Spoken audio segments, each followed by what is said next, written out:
일반적으로 개발을 할 때 좋은 땅이 어떤 건지 보는 거하고 펫 관련된 주택을 개발할 때 보는 방식하고는 약간 차이가 있거든요. 주택에 대한 시공 노하우나 실적이 많다고 하더라도 도면에 어떻게 반영이 되어 있는지에 대해서 사전에 좀 설명을 들어야 돼요. 일반 주택에서도 조심해야 될 부분이긴 하지만 주의를 해야 되는 부분이 소음 관련된 부분이거든요. 공부가 되어 있지 않거나 경험이 없다고 보면 100% 반영되게끔 시공한다는 게 굉장히 어려운 부분이 있더라고요. 설계자의 의도나 처음에 기획한 의도가 브리핑을 하고 설명을 하고 사례까지도 다 얘기를 함에도 불구하고 마지막 최종 작업자한테까지 전달이 안 되는 사례들이 많더라는 거죠. 전달이 돼서 시공이 될 수 있도록 관리를 하는 게 되게 어렵다는 거예요. 왜냐하면 처음 해보는 입장이고 하다 보니까. 우리나라에도 사실 시공 업체로서 굉장히 능력이 뛰어난 업체들이 굉장히 많이 있다는 걸 알고 있어요. 저도 이제 뭐 현장 엔지니어 출신이다 보니까 그런 부분들이 조금만 신경 쓰고 인폼을 받게 된다면 잘 현장에 반영을 해낼 수 있는 능력들이 충분하거든요. 이런 것들이 조금은 더 많이 확산되고 보편화되면서 제대로 잘 반영이 된 고퀄의 펫 주택들이 많이 앞으로 나타날 수 있기를 바라봅니다. 펫 부동산을 통해서 현금 흐름을 만드는데 도움이 되는 무료 책자를 나눠드리고 있습니다. 네이버 카페 반려견 주택 연구소에 오셔서 신청하시면 됩니다.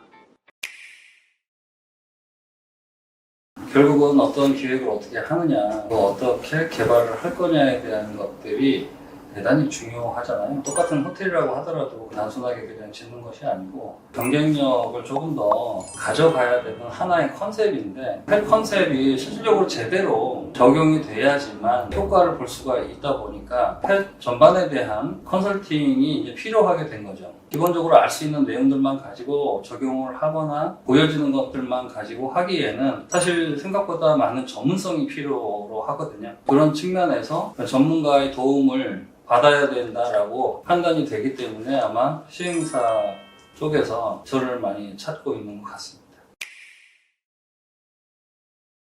사람들이 생각하는 펫 인테리어라고 하는 부분이 실질적으로 반려동물 입장에서 그들에게 도움이 될 만한 기능을 하고 있는 인테리어인지가 중요한 거거든요. 사람 입장에서 생각을 했을 때 괜찮겠지라고 하는 그 부분이 반려동물 입장에서는 전혀 도움이 안 되는 오히려 해악을 미치는 그러한 인테리어가 될 수도 있기 때문에 유익한 영향을 미칠 수 있는 인테리어야 제대로 된 펫 인테리어라고 할 수가 있고요. 거기에서 더 나아가서 인테리어만 해가지고 되는 건 아니에요. 공동주택 같은 경우에는 옆집하고의 관계성이라든가 거주민들 간에 여러 가지 생겨날 수 있는 트러블 문제라든가 전체적으로 아우를 수 있는 어떤 규칙이라든가 정책 같은 것들, 규약 같은 것들이 되게 중요하거든요. 그런 측면에서 어떤 내용들을 어떻게 적용을 할 거냐 이런 것들까지 함께 정리가 돼야지만 그래야지만 펫 주택이라고 할 수가 있는 거고 반려동물 공생 주거 환경을 구축을 할 수가 있게 되는 거거든요. 뭐 인테리어만 좀 잘해 놓는 거 가지고는 굉장히 부족하게 되는 거죠.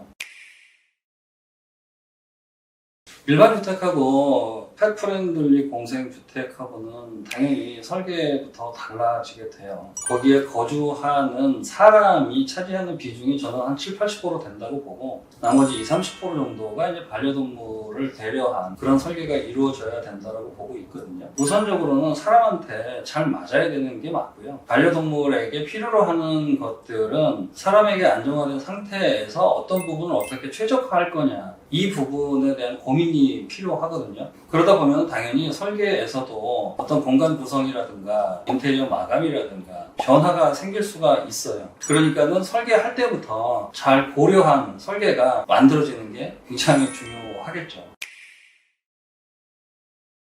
A부터 Z까지라고 말씀을 드릴 수가 있을 것 같아요. 어떤 시행사 대표님 같은 경우에는 자기가 가진 땅이 몇 개가 있는데 펫으로 하나를 해보고 싶다. 근데 이 중에 어떤 걸 하는 게 가장 좋겠느냐. 일반적으로 개발을 할 때 좋은 땅이 어떤 건지 보는 거하고 펫 관련된 주택을 개발할 때 보는 방식하고는 약간 차이가 있거든요. 땅을 고르는 거, 그 다음에 거기에 맞는 이제 설계를 하는 거, 거기에 어떤 컨셉을 도입을 하면 좋을지, 주택이 될 수도 있고, 뭐 숙박시설이라고 한다면 글램핑을 넣을 수도 있고, 여러 가지 변화가 있을 수가 있잖아요. 여기에다가 어떠한 내용을 담아내느냐, 거기에 이제 설계를 들어가게 된다면, 펫 인테리어라고 하는 부분들을 어느 정도까지 어떻게 반영을 해서 설계를 할 거냐, 공사를 하게 되면, 우리는 펫 인테리어와 관계된 부분에 대해서 시공하는 동안 제대로 잘 이루어질 수 있도록 체크하는 저희가 갖고 있는 네트워크를 통해서 홍보라든가 또는 이제 분양을 좀 도와드릴 수 있는, 그래서 운영과 관련된 부분까지도 같이 가능하기 때문에 A부터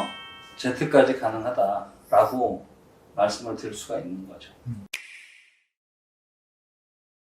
관리를 할 때 어떤 식으로 해야 되는지, 어떻게 잘 관리가 이루어질 수 있는지 담당자들이나 관리자들을 교육을 시킬 수가 있고요. 저희가 직접 관리하는 물론 사례도 있기는 합니다. 저희들만큼 이게 관리가 되거나 할 수 있는 부분들이 가능한 업체가 없다 보니까 웬만하면 우선은 저희들이 운영 관리하는 것까지 같이 관여를 하고 있는 상황이라고 말씀을 드릴 수가 있습니다.